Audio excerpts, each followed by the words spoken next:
lot about the supernatural, so to speak, and I wanted to continue the conversation with our next guest because I was so enchanted by the series Behind Her Eyes. I've been talking about this for weeks. I've been saying, has anyone watched Behind Her Eyes? I'm going to open up the phone lines. If you saw this on Netflix, Behind Her Eyes, 888-742-3345. We have the star of the series with us. DB, would you please do the honors? Of course, sir. From the time she was born, she had talent in her blood, and we can talk about that in a little bit. Some of her credits include starring alongside Sean Penn and Frances McDormand in This Must Be the Place.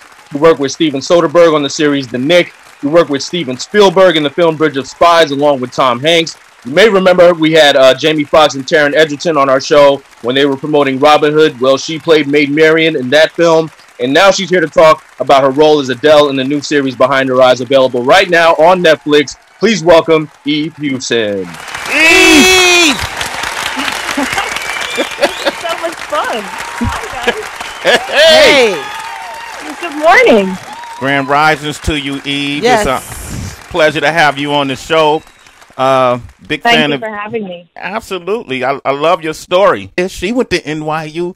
You know, I use that. My daughter actually graduated, and now she works in entertainment, which is interesting. Now I felt like you two have a lot of parallels. Her father works in entertainment, and now she works in entertainment. She works for an agency called UTA.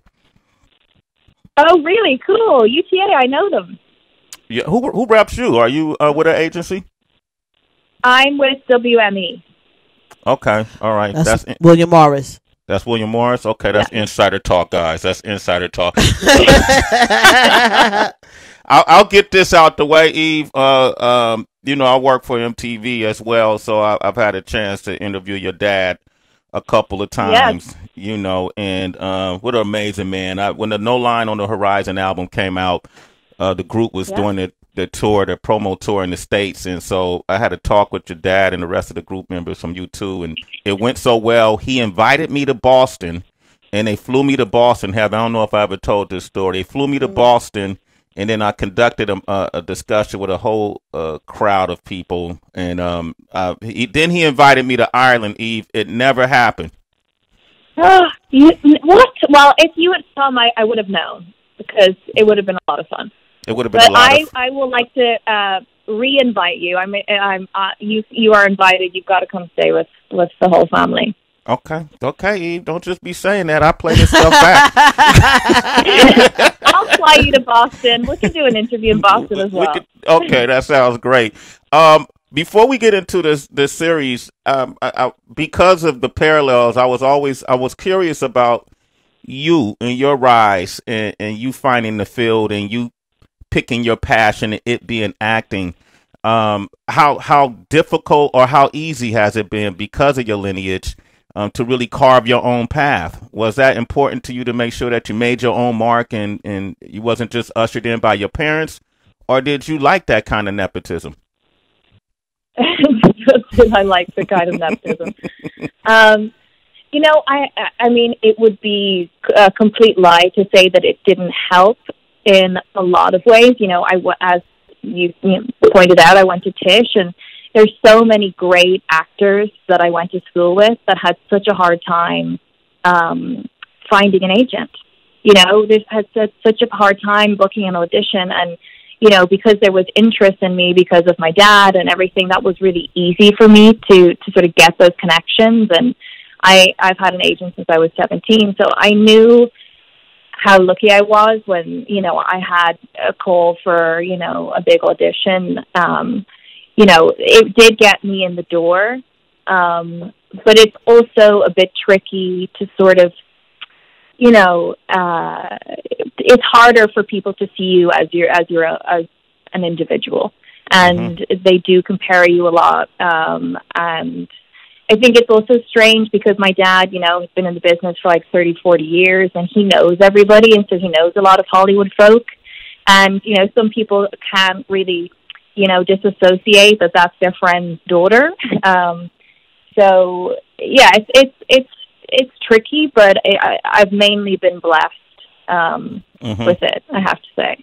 You're doing well with it. Your mother's an activist too, and I'm trying to think of it. I remember watching the documentary she narrated about Chernobyl years ago. This was like decades ago, and I was so interested in it, being from California, and I remember hearing her voice. I didn't know who she was at the time, and as I did that research, I realized it was the same person.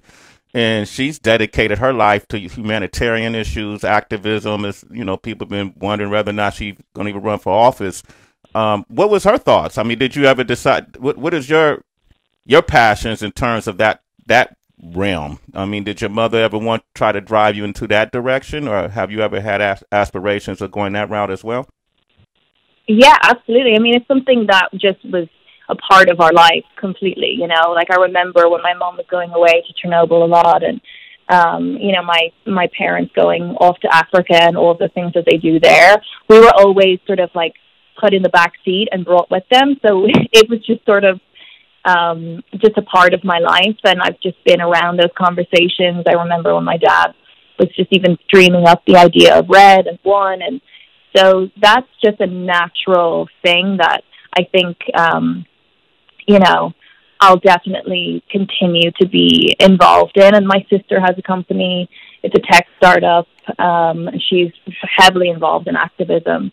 So it's sort of just around my life. And yeah, I'll definitely continue to be involved in all of that. Okay, this is great talking with you. I feel like I'm getting closer to the family right now, Heather. So when I get in that house and y'all can't kick me out, Allison and Bono gonna be like, "Is he ever gonna leave?" So let me ask you this question. My daughter is now 22. You know, you obviously making your own money right now. At what age do you think? Just give me some parental advice, being a child of, you know, parents who are in entertainment, who are globally known. At what age do we cut off the finances? I mean, I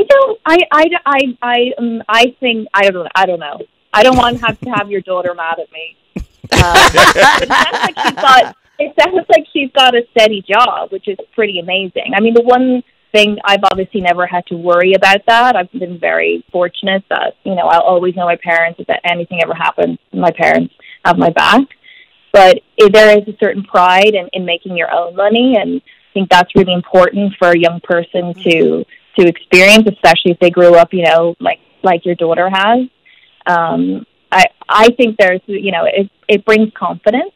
But I also don't want your daughter to be upset that I told you to cut her off. I don't want to get in trouble. No, I'm gonna play it back for her. Don't worry. Sway, I have a quick question for Eve. Hi, Eve. This is Heather. How are you? Thank you so much for joining us this morning. How are you? Yeah. Hi. I'm listening to you, and I'm wondering, for all the people that are listening, even for the parents that's listening, as Sway asked that question. So many kids dream of fame, you know, wanting to be in the industry, imagining what it's like, what it's possibly like. And you've been blessed, you know, to experience things through maybe your parents, or then obviously breaking out, going to school, doing things on your own, and fighting through your auditions and whatnot. But what would you say outside of that? Because a lot of times fame is not always cracked up to what is, you know, what people think it is. What outside of work, what are some of the things that are most important to you?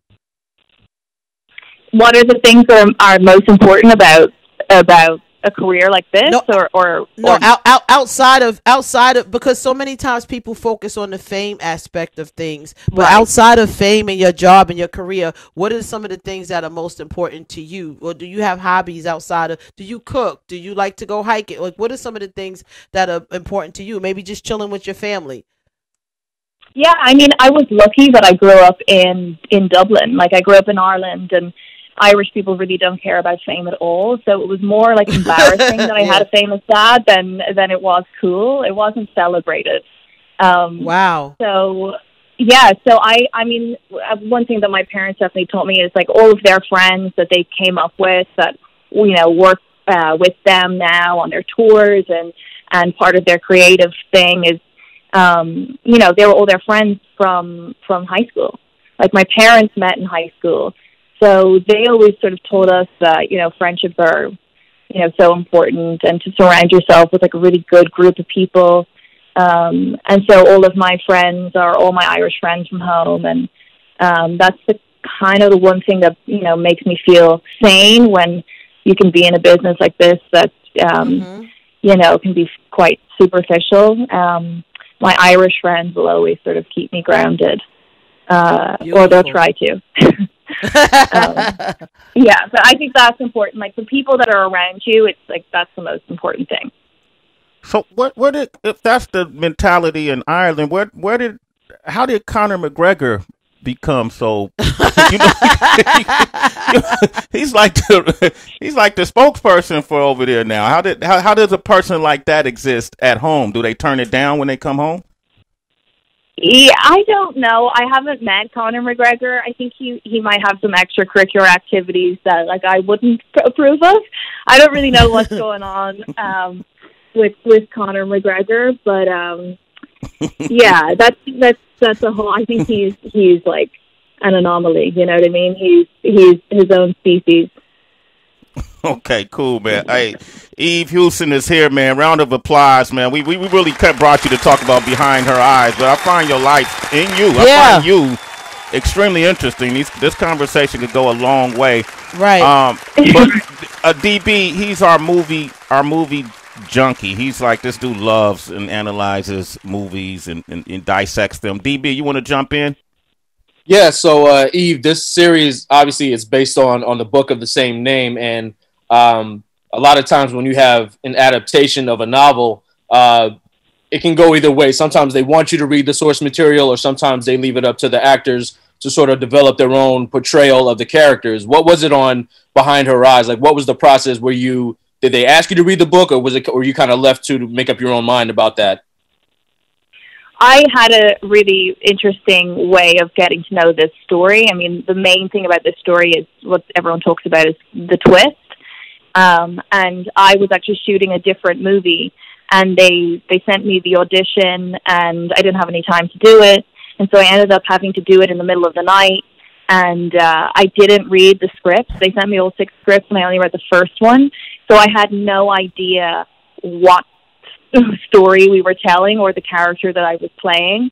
And so when I got on the Skype with the director, he kind of called me out on it. I tried to like bluff and say that I'd read the script, and he's like, I know you haven't because I saw your reading and that's not the character that we're looking for. And I said, what, why? And he was like, because this is the twist. And so I was blown away by the twist, and I won't give it away because it's a spoiler, but I had, it was a weird way of hearing about it because most people had read the book. It's a really popular book. Everybody loves it.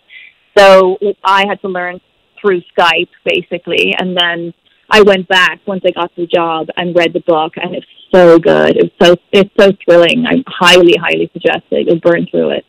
So that was sort of my process. It was a bit backwards.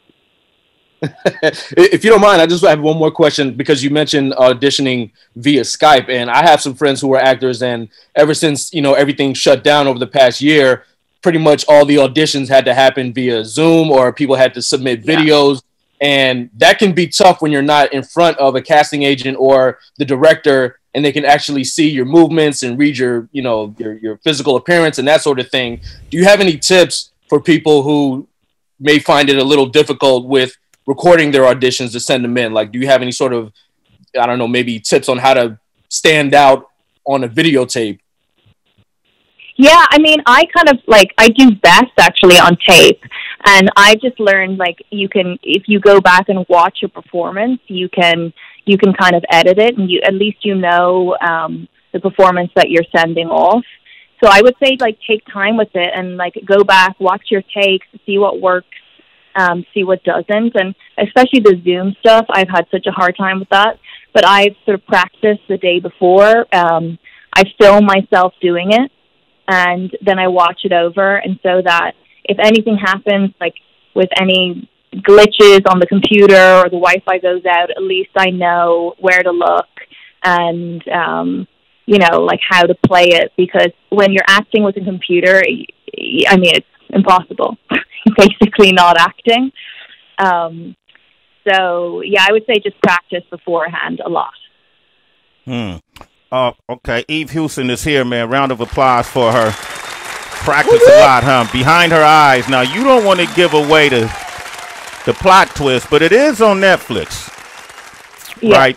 And so if anyone who watched Behind Her Eyes, call up 888-742-3345. So, damn, I want to ask you questions, but I don't want to give up the plot twist. Can I ask you this? Yeah. Is there another season in the making?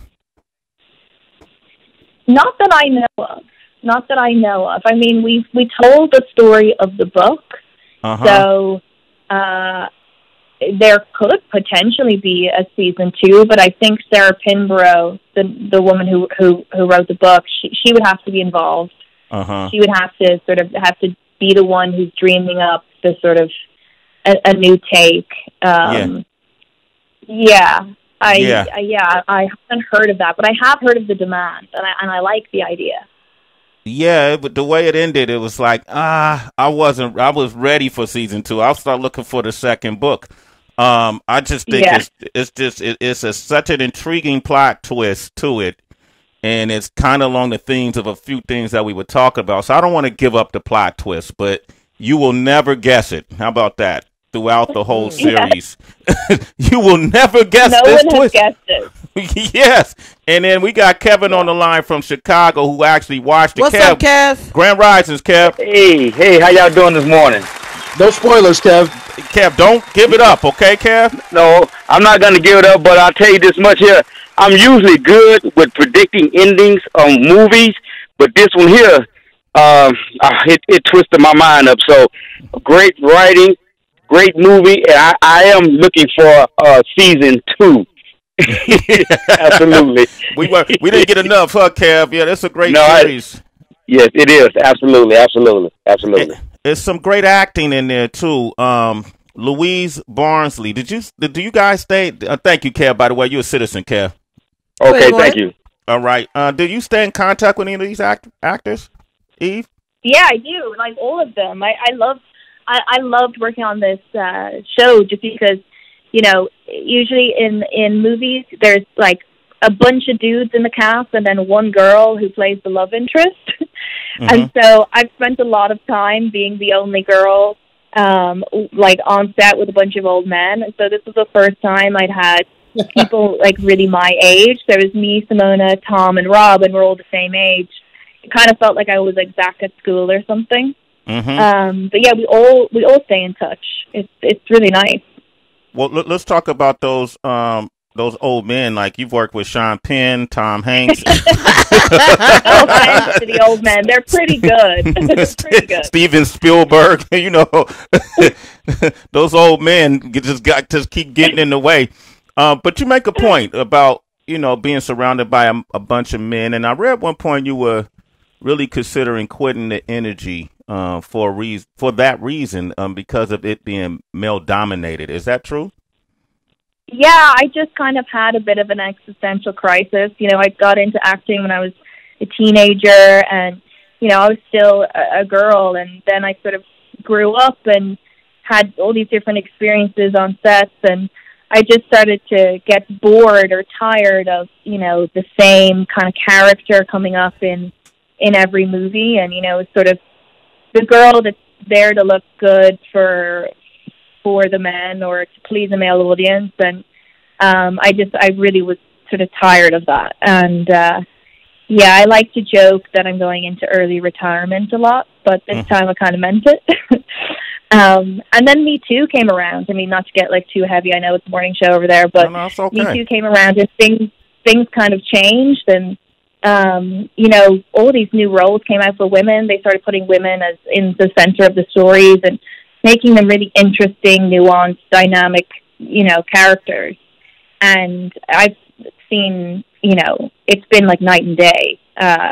What I've seen, the scripts that I'm reading now are really great. So I'm glad I didn't quit. Yeah, man, because then we wouldn't have never saw this great series Behind Our Eyes with you in it necessarily. We would have saw it, but it wouldn't have been the same. But I'm curious. Thank you. Absolutely. If you were to quit, what direction what would you do if you didn't act? I don't know. I was thinking about that too. I really liked psychology. When I was at NYU, I studied psychology, child psychology. So maybe I don't know, I'll become like a therapist or something. I had no idea.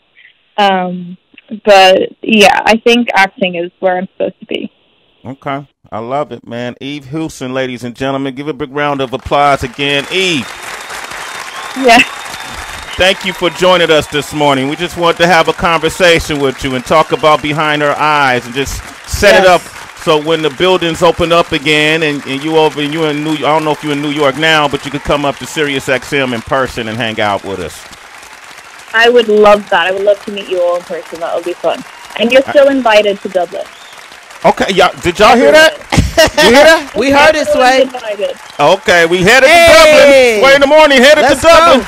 All right, Eve. Take care, Eve. Thank you for joining us this morning, okay? Bye. All right.